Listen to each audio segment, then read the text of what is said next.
నువ్వేమనుకుంటున్నావు? ఇలాంటి వాతావరణంలో పిల్లలు చదువుకోగలరా? నువ్వు భీమాబాయి స్థానం తీసుకుంటావా? అన్నయ్య, ఒక విషయం అర్థం చేసుకో. మన భీమాబాయి స్థానాన్ని ఒక ఆడది మాత్రమే తీసుకోగలదు, నువ్వు కాదు. సవతి తల్లే కావచ్చు, కానీ తల్లి తల్లే అవుతుందిగా. తల్లి నీడలోనే పిల్లలు వాళ్ల ఇంటి బాధ్యతలు బరువు దించుకుని వాళ్ల పనుల మీద దృష్టి పెట్టగలుగుతారు. ఇలా పెద్దవాళ్ల బాధ్యతల్ని పంచుకోవడానికి ప్రయత్నించరు. మీరా అనవసరమైన మాటలు మాట్లాడద్దు. ఈ విషయం గురించి నేనేమి మాట్లాడదలుచుకోలేదు.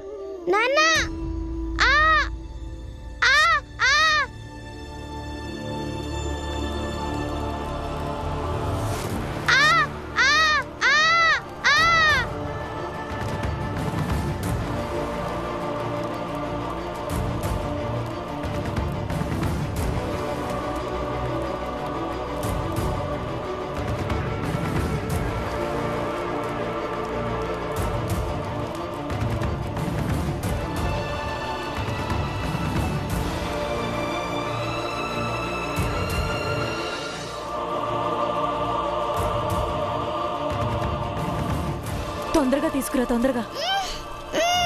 తులసి, తులసి కూర్చో. తులసి, నువ్వు బాగానే ఉన్నావా తల్లి? నువ్వు బానే ఉన్నావా తల్లి? బానే ఉన్నా. అయ్యో దేవుడా, ఎందుకే చెప్పింది మీకు వంట చేయొద్దని? కానీ నా మాట ఎవరైనా పట్టించుకుంటేగా. ఇక చాలు, అందరూ ఎవరు మొండితనం వాళ్ళు చూపిస్తున్నారు. రామ్జీ, వీళ్ళు పిల్లలు, చాలా తెలివైన వాళ్ళు కూడా. కానీ నువ్వీ విధంగా ఎందుకు ఆలోచిస్తున్నావు? నువ్వేమో వీళ్ళకి తల్లిలాగా అన్ని పనులు చేస్తూ ఉంటే వీళ్ళనేమో వదిలి చేసే పనులు ఎట్టి పరిస్థితుల్లోనూ చేయకూడదని ఎందుకు అంటున్నావు? అది కాదు రామ్జీ, ఏ సమస్య నుంచైనా దూరంగా పారిపోతే ఆ సమస్య అంతమైపోదు. మేమిదే కోరుకుంటున్నాం, నువ్వు రెండో పెళ్లి చేసుకోవాలని.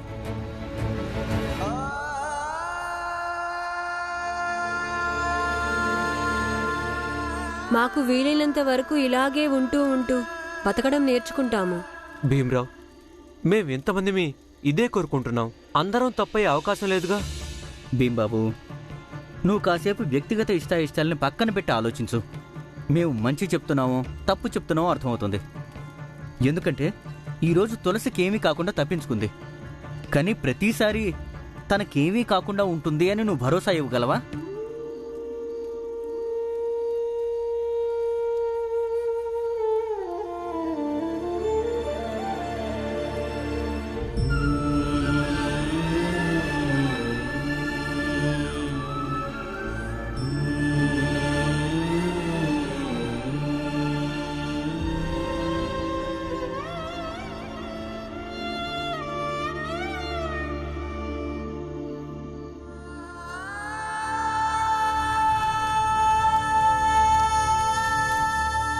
అన్నయ్య, ఇప్పుడు పిల్లలు చిన్నవాళ్ళు, అందుకే ఈ ఇంటి బాధ్యతలను తీసుకోవడానికి ఒక ఆడది కావాలి.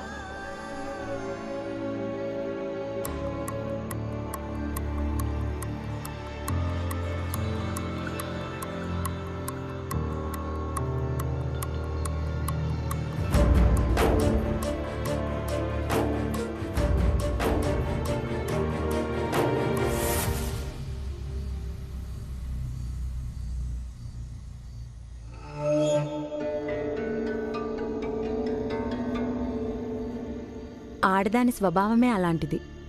ఆడది దేన్ని మర్చిపోదు. అందుకనే మన మధ్య జరిగిన దాన్ని నేను మర్చిపోలేకపోతున్నాను. అయినా కానీ మీరంటే నాకు చాలా ఇష్టం కాబట్టి దాని గురించి నాకేం బాధగా లేదు. ఎందుకంటే నాకు చాలా నమ్మకం ఉంది మనం జీవితాంతం కలిసి ఉంటామని.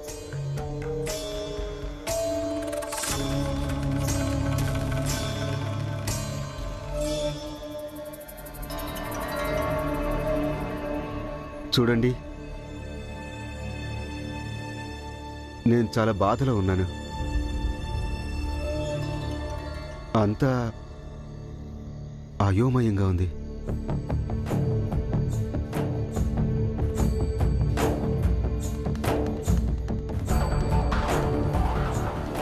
నేనిప్పుడు ఇక్కడికి మిమ్మల్ని ఇబ్బంది పెట్టడానికి రాలేదు. ఒక భరోసా ఇవ్వడానికి వచ్చానంతే. మీకు, మీ కుటుంబానికి, మీ పిల్లలందరికీ నేను తోడుగా ఉంటాను. ఆ తర్వాత మీ ఇష్టం. ఇక మీరు నన్ను ఎలా పెళ్లి చేసుకోవాలనేది ఆలోచించుకోండి.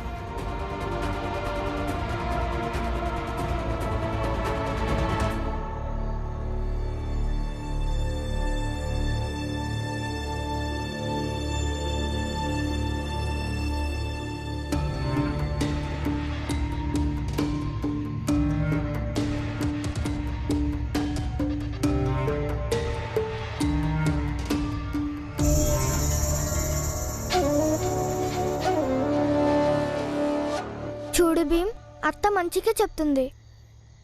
నాన్న వేరే పెళ్లి చేసుకోవడమే మంచిది. నిజమే, ఆమె మనకు సొంత అమ్మ అవ్వదు. అలాగే ఆమె మన అమ్మ స్థానాన్ని తీసుకోలేదు. కానీ నాన్నైతే ఎప్పుడు ఇలా కష్టపడాల్సిన పని ఉండదుగా. నా అభిప్రాయం కూడా మన నాన్న రెండవ పెళ్లి చేసుకోవడమే మంచిది. అవును భీమ్, నా అభిప్రాయం కూడా అదే.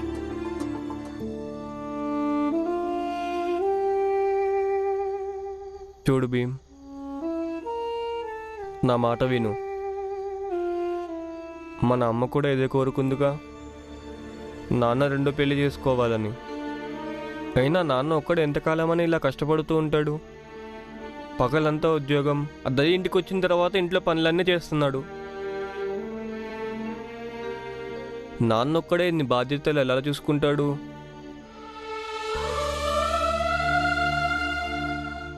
ఇంకా విషయం నీకు తెలుసు, మనందరం కలిసి ఆయన ఒప్పించకపోతే ఆయన ఎప్పటికీ రెండో పెళ్లి చేసుకోవడానికి సిద్ధపడడు.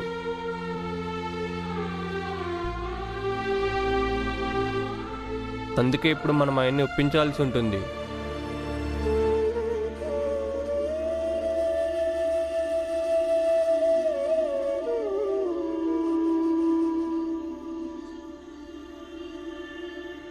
మా అమ్మ స్థానాన్ని ఎవరూ తీసుకోకూడదు. భీమ్, వదిలేవాడిని.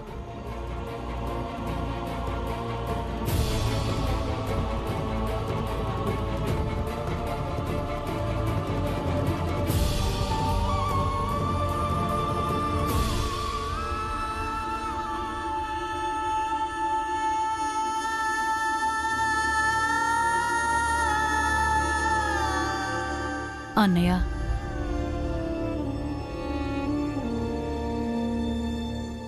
ఇక్కడ కూర్చో, నీతో నేను కొంచెం మాట్లాడాలి.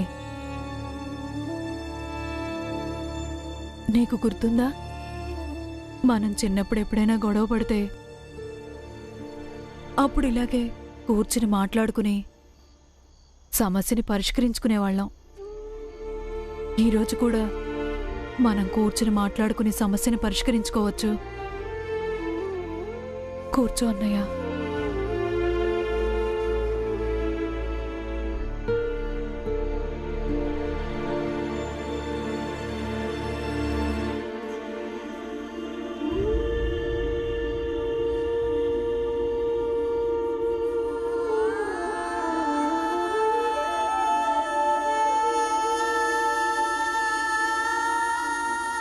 భీమా,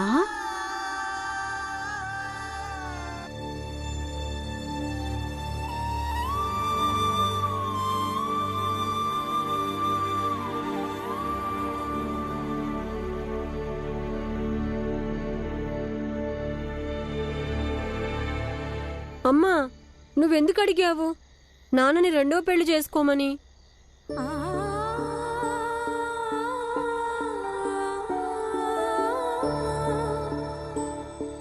భీమా, పురంజన్ బాబాయ్ చెప్పాడు కదా నీకు, వ్యక్తిగతమైన ఇష్టాల్ని ఆ ఇష్టాల్ని అధిగమించి ఆలోచిస్తేనే అప్పుడు నీకు సమాధానం దొరుకుతుంది. నేను అలాగే ఆలోచించాను, నాకు సమాధానం దొరికింది. నాకిదే అనిపించింది, నా తర్వాత మీ నాన్న రెండో పెళ్లి చేసుకోవడమే మంచిదని. కానీ నాకు అలా ఇష్టం లేదమ్మా. అలాగా? అంటే నీ ఇష్టాల్ని నువ్విలా వేరే వాళ్ళ మీద రుద్దుతావా? అంటే అంటే అంటే నీకేదైనా విషయం ఇష్టం లేకపోతే దాన్ని ప్రతిసారి ఆపకూడదు భీమా. కొన్నిసార్లు వదిలేయాల్సి ఉంటుంది. ఎందుకంటే వ్యతిరేకించడం కంటే ఎక్కువ కొన్నిసార్లు వదిలేయడమే మంచిదని. నాకేమీ అర్థం కాలేదమ్మా.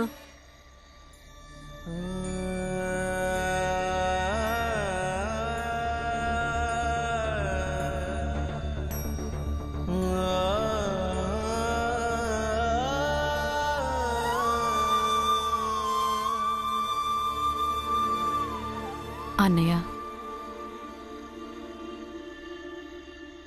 మేము నీకు శత్రువులం కాదు. అందరం నీ మేలు కోరుకుంటున్నాం. ఒకవేళ రేపు ఈ కుటుంబం చెదిరిపోతే దానికి బాధ్యత నువ్వు తీసుకుంటావా? లేదుగా. నాకు కూడా వయసు అయిపోతోంది. నేను కూడా ఇప్పుడు ఆ బాధ్యత తీసుకోలేను. దయచేసి పెళ్లి కొప్పుకో అన్నయ్య. నీకు 2 రోజులు సమయం ఇస్తున్నాను. నీ వల్లే నా మానం పోయింది కాబట్టి నువ్వే నన్ను నీ భార్యం చేసుకొని పూర్తిగా న్యాయం చేయాలి. అవును నాన్న, అత్త చెప్పినట్టు విను. భీమ్ని మేము ఒప్పిస్తాంలే. చూసావా, కుటుంబం అంతా నీ పక్షాన ఉంది. మేమందరం నువ్వు 2వ పెళ్లి చేసుకోవాలని కోరుకుంటున్నామన్నయ్య. భీమ్ ఒక్కడికే ఇది ఇష్టం లేదు. ఎందుకంటే భీమ్కి భీమాబాయ్ అంటే చాలా చాలా ఇష్టం.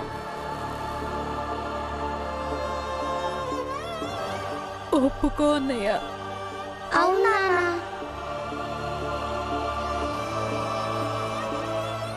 భీమేడి?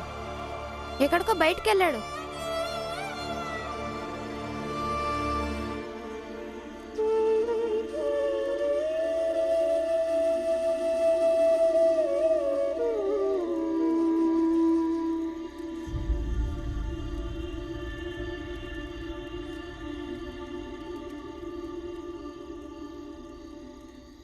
బాబు భీమ్, నేనేమంటానంటే, నాకు తెలుసు నువ్వు నీ 2వ వివాహం గురించి నాతో మాట్లాడాలనుకుంటున్నావు.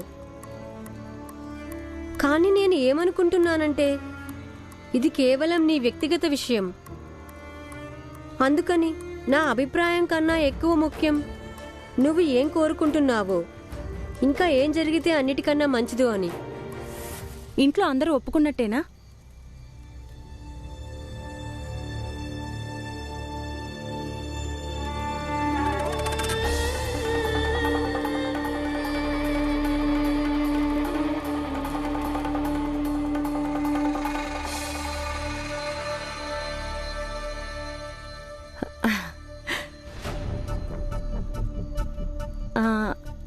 రామ్జీ మౌనంగా ఉండడమే చెప్తుంది ఆయన పెళ్లికి సిద్ధంగా ఉన్నాడని.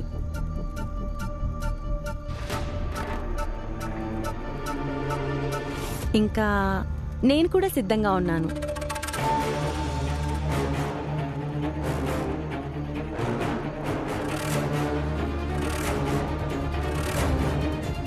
ఇంతకీ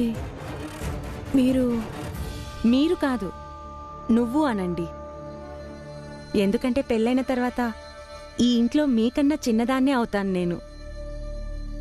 అన్నయ్య,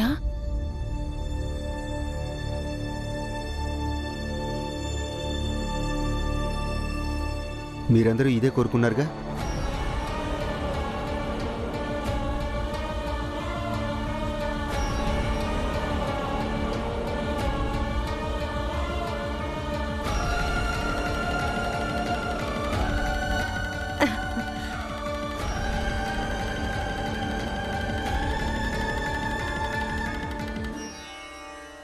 అయ్యో, మీ ఆశీర్వాదం లేకుండా ఎలా చెప్పండి?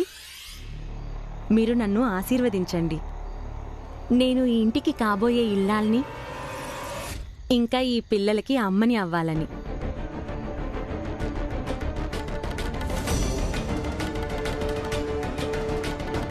వ్యక్తిగతమైన ఇష్టాల్ని ఆ ఇష్టాల్ని అధిగమించి ఆలోచిస్తేనే అప్పుడు నీకు సమాధానం దొరుకుతుంది. నేను అలాగే ఆలోచించాను, నాకు సమాధానం దొరికింది. అమ్మా, కానీ ఇది చాలా కష్టంగా, చాలా బాధగా ఉంది. నేను నా ఇష్టాల్ని పట్టించుకోకుండా నాన్న పెళ్లిని ఆమోదించడం నా వల్ల కాదు. అన్నయ్య, ఈ అమ్మాయి ఎవరు? నిన్ను పెళ్లి చేసుకోవాలని బాగా కళ్ళకంటోంది. మేమేమో వేరే ఆమెను చూసుంచాం నీకోసం.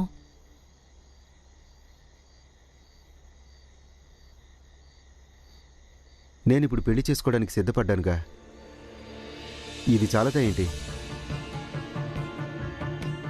ఆ అమ్మాయి ఎవరైనా కానీ ఒకవేళ పెళ్ళంటూ అయితే ఆ అమ్మాయితోనే అవుతుంది. ఇక ఈ విషయంలో నేను ఎవరితోనూ ఏం మాట్లాడదలుచుకోలేదు, ఎవరితోనూ కూడా.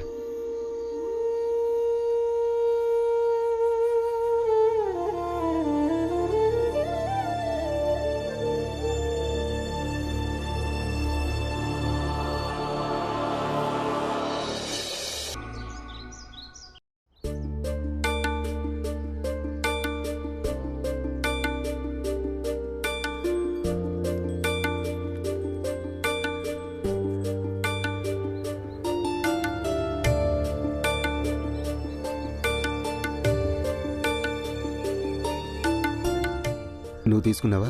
అదిగో.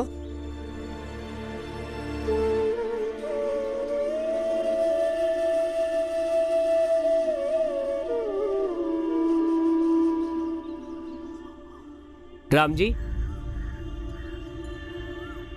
అరే సేటు గారు, మీరు ఇక్కడ? నన్ను చంపా పంపించింది. ఎందుకంటే తను నీ ఇబ్బందిని అర్థం చేసుకుంది. ఈ పరిస్థితిలో పెళ్లి పనులు, పెళ్లి ఏర్పాట్లు చేయడానికి సంకోచిస్తావని. అందుకే నేను వచ్చాను, నువ్వు పడే ఇబ్బందిని పోగొట్టడానికి. నీకు ఇంకా చంపాకి ఇవాళ సాయంత్రమే పెళ్లి జరుగుతుంది, అది కూడా నా కార్యాలయంలో. ఇక పెళ్లి ఏర్పాట్లన్నీ మేమే చేస్తాం.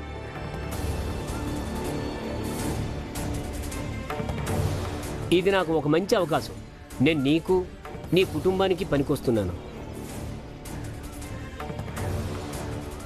రామ్జీ, నువ్వు నాతో రా. నీ కోసం బజారుకెళ్ళి కొత్త బట్టలు కొనాలి. సేటు గారు, ఈ అలంకరణ అవి ఇష్టమైన పెళ్లికి, బలవంతపు పెళ్లికి కాదు. మీరు వెళ్ళండి, మేమంతా వస్తాం. సరే, మీరందరూ రండమ్మా. నేను వెళ్ళి పెళ్లి ఏర్పాట్లన్నీ చేయిస్తాను.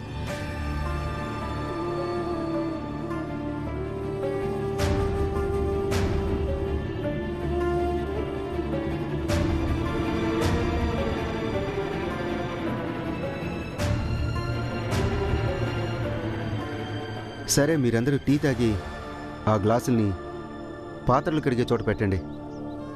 నేను తర్వాత కడుగుతాను.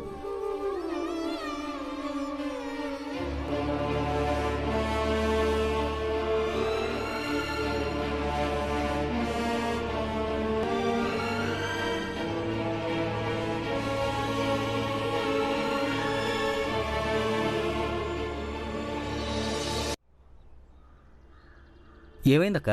ఎందుకు నన్ను పొద్దునే రమ్మన్నావు? ఏదైనా ముఖ్యమైన విషయమా? పురంజన్, అన్నయ్య ఎవరో చంపా అనే ఆమెను పెళ్లి చేసుకుంటున్నాడు. ఆమె అన్నయ్యతో పాటు పనిచేస్తోందట. నాకేదో తేడాగా అనిపిస్తోంది.